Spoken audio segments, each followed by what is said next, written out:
Well, guys, I did it again yesterday. Another 2-0 sweep here on the video report to start your week for Monday, as I gave you Boise State and in baseball gave you the New York Mets. More importantly, over at DeMarcoSports.com, cashed with another baseball best bet, as yesterday my top rated 15 dime winner was the Dodgers 6-1 on the run line over Atlanta as I improved to 2-0 on the season. And of course, here on the video report, what was that? The fourth straight play in baseball that cashed for you. Overall, on the video report, it's been a nice little run. 40 and 12 roll, hitting 20 of my last 24. And that, of course, also includes that 15 and 3 mark in the dance, which will resume on Saturday. And no, I haven't even looked at the dance yet because it's inconsequential. All that matters right now is making money in baseball.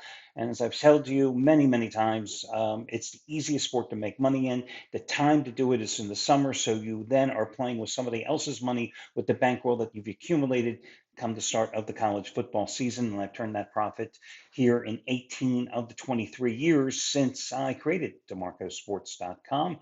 And couple of things before I get to your complimentary play today. It blows my mind that Crown Championship basketball tournament that I spoke about yesterday, which is a made-for-TV event with Fox Sports, the only reason people are going to watch this thing is because they don't want to watch reruns on something else, or they're gambling on it. That this tournament did not get regulatory control from the various state boards. And that's why yesterday it was such a fiasco with so many sports books refunding wagers, canceling wagers, refusing to take wagers. And that is still the case today, which is why I won't let anybody release plays on that tournament until possibly it changes, but I can't imagine it's only a 6-day single elimination tournament. How they could botch this is just beyond comprehension.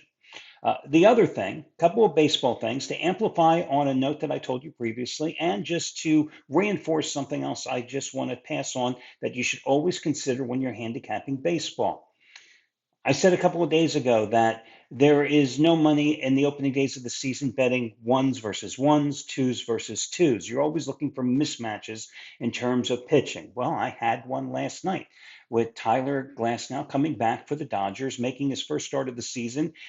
I mean, in reality, the guy probably would have started the season's opening game, but because the Dodgers are sent to Japan and because of the way the pitching rotation was messed up with them then coming back home, it just didn't work out that way. And I had the Dodgers, number one, going against the number five of the Braves, who entered that game 0-4 and were going with Grant Holmes.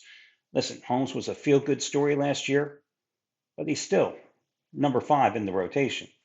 That's why I went with the Dodgers. The free pick here.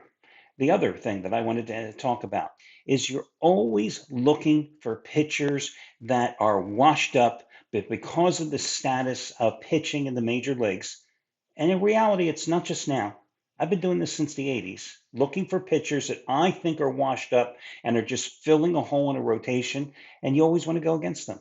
And if it helps it helps even more if they pitch for a lousy team.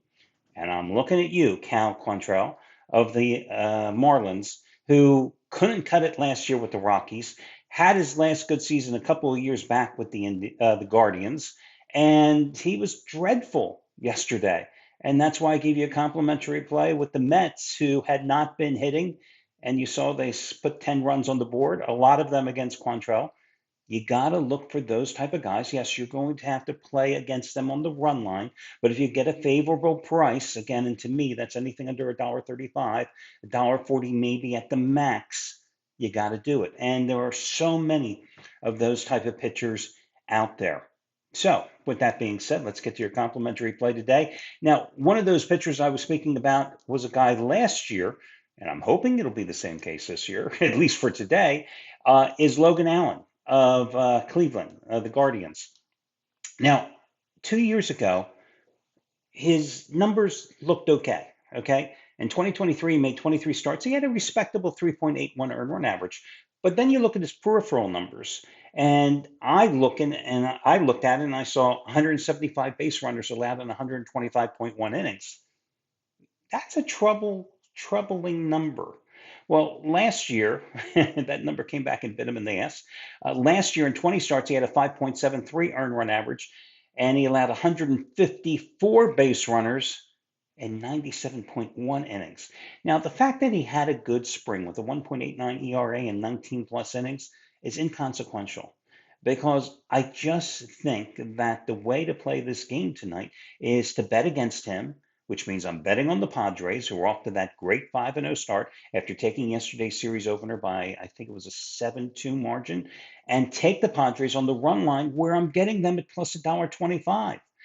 And that number is suppressed because Michael King, who I thought was the Padres' best and most consistent pitcher in last year, has had their worst performance in terms of a starter so far this season. Remember last Thursday in the season opener, he only lasted 2.2 innings and walked three or four guys against the Braves and gave up 3 runs in the process.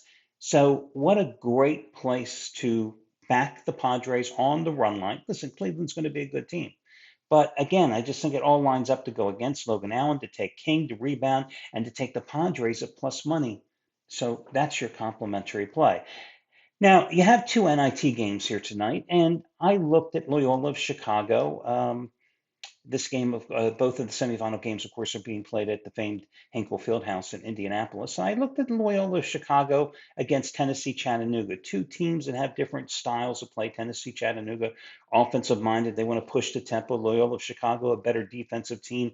You know, you have a Loyola Chicago team that's won 13 out of 16, finished third in the Atlantic 10. You have a Tennessee Chattanooga team that's won 15 out of 16, but blew it when they had the opportunity to get to the big dance. Couldn't punch their ticket. That's why they're in the NIT, and is 27-9 overall. I think it's kind of interesting. Tennessee Chattanooga beat Dayton in round number two, 87-72, but the Flyers, I don't really think they really cared to be in the NIT tournament. And Loyola Chicago, of course, a member of the A10, split their 2 games with Dayton, winning by 4 at home and losing by 2 in overtime at Dayton. And Dayton is a tough place to play. I like Loyola of Chicago here. I'm not telling you this is a free play, but I'd handicap the game. I kind of lean a little toward Loyola of Chicago in this game. By the way, if you're wondering, and this is just a little sidebar, remember Loyola Chicago a few years back during that great March Madness run? Sister Jean? Sister Jean is still alive, 105 years old. She turned in August. 105. Doesn't attend many games, obviously, any longer, and is wheelchair bound, but an iconic figure in college basketball lore and for the University of Loyola of Chicago. That's for damn sure. So again, I lean a little toward Loyola Chicago. The other game between North Texas and UC Irvine, that's a tough game. I actually lean toward North Texas, a team that won the NIT championship a couple of years ago. This is, of course, their second time in 3 years. They're in the Final Four of the NITs, and whose coach Hodges is still coaching them, a veteran-oriented team, even though he accepted the job at West Virginia about a week ago. So I lean a little toward North Texas in that one. But the Anteaters are a good team, but not a team that is accustomed to traveling to Indianapolis that often. You know what I mean? So that's my thoughts here for today's card. I wish you well, guys, and we'll talk again tomorrow.